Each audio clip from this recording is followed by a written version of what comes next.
Why thinking stopped being private. There was a time when thoughts lived only inside individual minds, invisible, unshared, and powerless unless acted upon directly. To understand when thinking stopped being private, we must return to a world where ideas vanished the moment they were not spoken or shown, where inner reflection had no influence beyond the person experiencing it. Early humans thought constantly, but thought alone changed nothing. The cognitive activity that occurred within an individual mind was entirely contained. It produced no external effect until it was translated into action, gesture, or sound. Ideas were born and died within the same skull. Action mattered. Words mattered. Behavior mattered. But private thinking carried no weight unless it escaped the mind. The gap between having an idea and expressing it was absolute. A brilliant insight that remained unspoken was indistinguishable from no insight at all. The world responded only to what was externalized, and the vast interior landscape of thought remained invisible to everyone except its owner. Then humans began externalizing thought. Sounds carried ideas. Symbols captured meaning. Records preserved reasoning. Inner reflection gained a way out. The mechanisms of externalization developed gradually, from vocalization to gesture, from gesture to symbol, from symbol to inscription. Each step expanded the reach of thought, allowing it to travel further from its origin and persist longer after its creation. A thought could now be shared. A plan could be discussed. An idea could survive its creator. This shifted power dramatically. Thinking was no longer isolated. It became collective. Minds connected through expression, creating shared understanding that extended beyond any single individual. The collective pool of externalized thought grew with each contribution, creating a reservoir of ideas that any member of the group could access, modify, and build upon. Private thought began shaping public reality. And once ideas could exist outside the mind, thinking itself stopped being something that happened alone. It became something that could change the world. As thinking became shareable, it began reshaping identity and power, because once thoughts could be expressed, they could be judged, adopted, or rejected by others. The act of expression transformed thought from a private experience into a social object, subject to the same dynamics of evaluation, competition, and selection that govern any other social behavior. Ideas gained influence independent of their creators. A thought could spread beyond a single voice. Reasoning could shape behavior without physical force. The idea, once released from the mind, became an autonomous entity in the social world, capable of influencing people who had never met its originator. This changed authority. Leaders no longer relied only on action. Persuasion mattered. Argument carried weight. Convincing others became a form of power. The capacity to articulate ideas clearly and compellingly became a social asset of the highest order, rivaling physical strength and practical skill as a source of influence. But sharing thought also introduced vulnerability. Once expressed, ideas could be criticized, distorted, or taken. Thinking exposed the self. The act of making private thought public created a form of exposure that had no precedent. To share an idea was to reveal something about the inner workings of one's mind, creating the possibility of judgment not just of actions, but of thoughts. This exposure created caution. Humans learned to manage expression. Some thoughts were hidden. Others were refined before sharing. Thought became strategic. The decision about which thoughts to externalize and which to keep private became itself a form of cognitive work, requiring assessment of social context, audience, and potential consequences. Collective thinking also emerged. Groups reasoned together. Decisions reflected shared logic. Responsibility spread across many minds. The process of thinking, which had been entirely individual, became participatory. Ideas were shaped through discussion, refined through debate, and validated through consensus. Yet this diffusion created tension. Individual accountability weakened. Ideas could be followed without ownership. Harm could be justified by consensus. When thought became collective, the responsibility for its consequences became distributed in ways that made it difficult to assign accountability to any single individual. Thinking had escaped the individual, and once it did, it began reshaping society itself.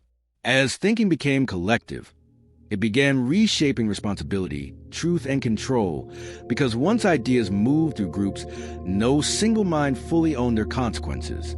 Belief spread faster than reflection. Opinions gained momentum through repetition. An idea felt stronger when many people held it, even if no one examined it deeply. The social amplification of ideas operated independently of their quality.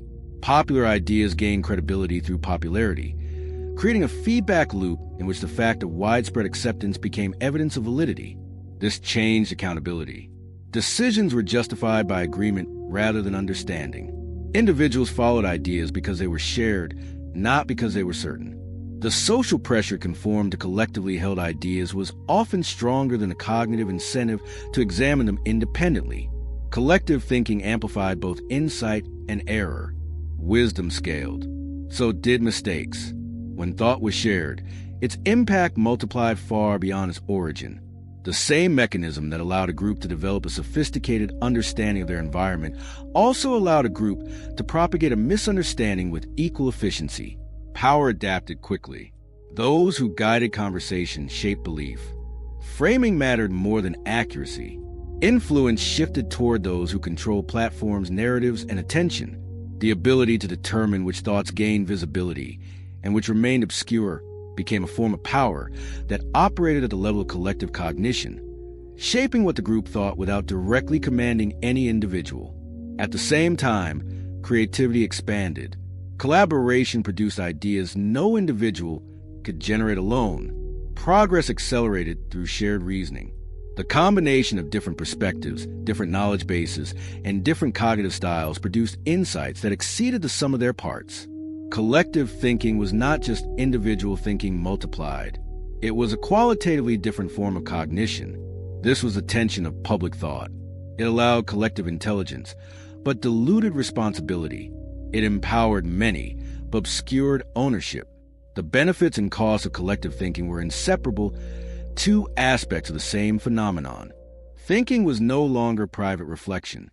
It was a force moving through society. And that force was becoming impossible to contain. The climax of thinking no longer being private was not expression, but consequence.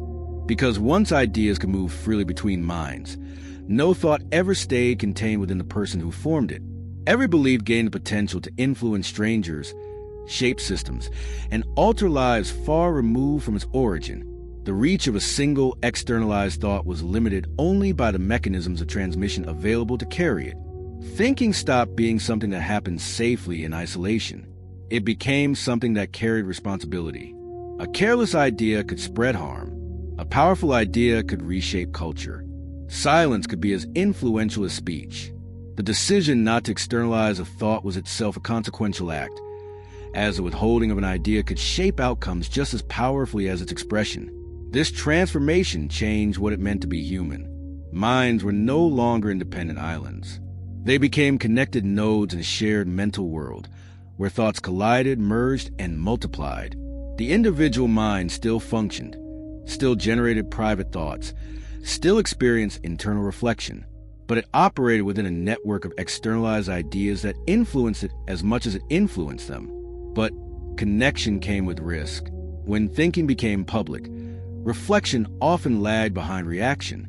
Ideas traveled faster than accountability. Influence expanded faster than understanding. The speed at which ideas could propagate through social networks exceeded the speed at which those ideas could be evaluated, creating conditions in which adoption outpaced analysis. At the same time, this openness unlocked extraordinary potential. Collective intelligence emerged. Knowledge accelerated. Progress no longer depended on single minds, but on shared reasoning across generations. The cumulative effect of externalized thought, building across centuries and civilizations, produced a body of knowledge and capability that defines the modern world. The challenge now is balance. Expression without reflection creates chaos. Privacy without sharing limits growth. The modern mind exists between these extremes, shaped by connection and restraint. Thinking stopped being private when humanity learned to externalize the mind. And once that happened, every idea became a choice, not just what to think, but of what to release into the world. Because in a connected world, no thought is ever truly alone, and every idea leaves a trace. Why think?